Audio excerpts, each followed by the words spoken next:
I want to direct my message to a very tiny handful of people who have actually left everything and come to live and work with us, at least as far as their individual circumstances will allow.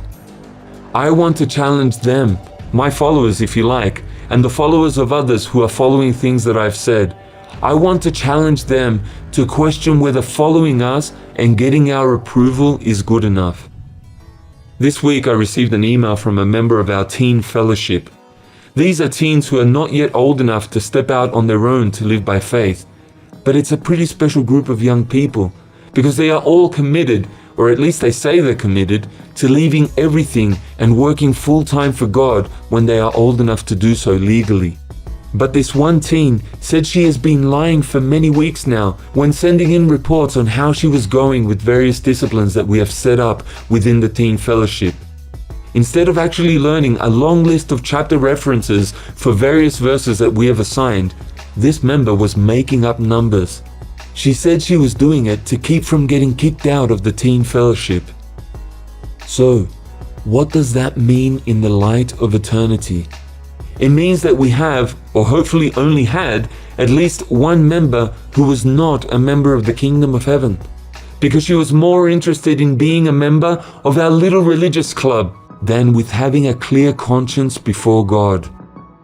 I said at least one member because I know this problem affects all of us from time to time, and some do a better job than others of overcoming it. People are often so afraid of being kicked out of our fellowship that they literally excommunicate themselves from the kingdom of heaven in the process. But here is another more encouraging paradox.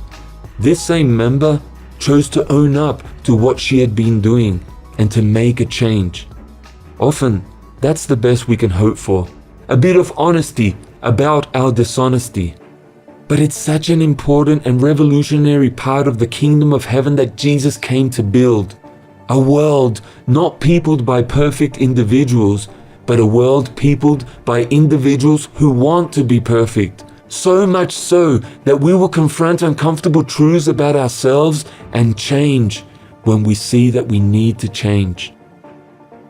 Being honest about this tendency to perform for the group is something we all need to deal with, for it will rob us of our salvation as quickly as anything else I know of. Most of those who have backslidden, who have left our fellowship, have blamed their behavior on me, or on others, usually leaders. It's never their fault that they lost contact with God. And why is that?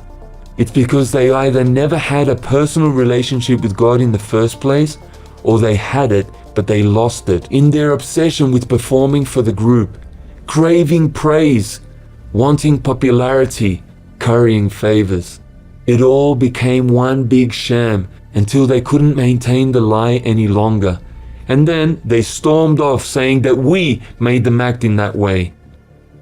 In a close fellowship like we have, there is strong motivation to please one another.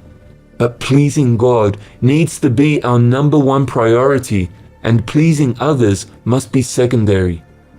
The answer isn't to strike out on your own physically, doing everything according to your own personal whim. That too is deception. The answer is to work on your character in that secret place, when you are alone with God, where you look in the mirror and then lay yourself open. It's learning to take correction in response to pressure from God and your conscience, more than doing it in response to pressure from us.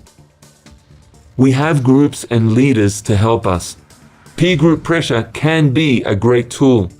Learning Bible verses, taking time out for prayer, reaching out to others with the good news, helping the needy. All of these things are more easily done within a fellowship that recognizes the importance of such disciplines. But at the same time, we need to be constantly weighing up how all of this fits in with our own very private and eternally important relationship with God.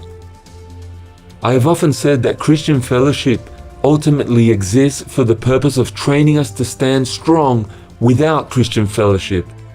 If we start down the trail of men-pleasing as an end in itself, we're not going to grow as Christians. In fact, we have probably already stopped being Christians.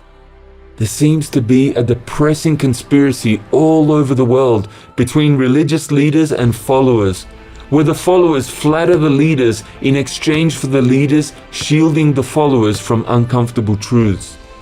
It's how organizations everywhere grow. But God's kingdom is not like that. We do not record true spiritual growth with numbers. To make this invisible kingdom grow, we need to recognize just how far short we fall of the glory of God. As we confess those sins in true repentance, God can give us the grace to pick ourselves up and try again. I'm not talking about some static ritual prayer that is guaranteed to make everything right. I'm talking about a truly broken heart before God, a constant recognition of our need for His mercy if we are to continue on this walk that we have started. So, if you've been worrying about what others think, resolve today to worry more about what God thinks and to sort out anything in your life that is keeping you from moving forward in your spiritual walk. We want to help you in that walk, but nothing we could ever do will make up for what happens right now between you and your Creator as you talk these things over with Him. We'll be praying for you. God bless you.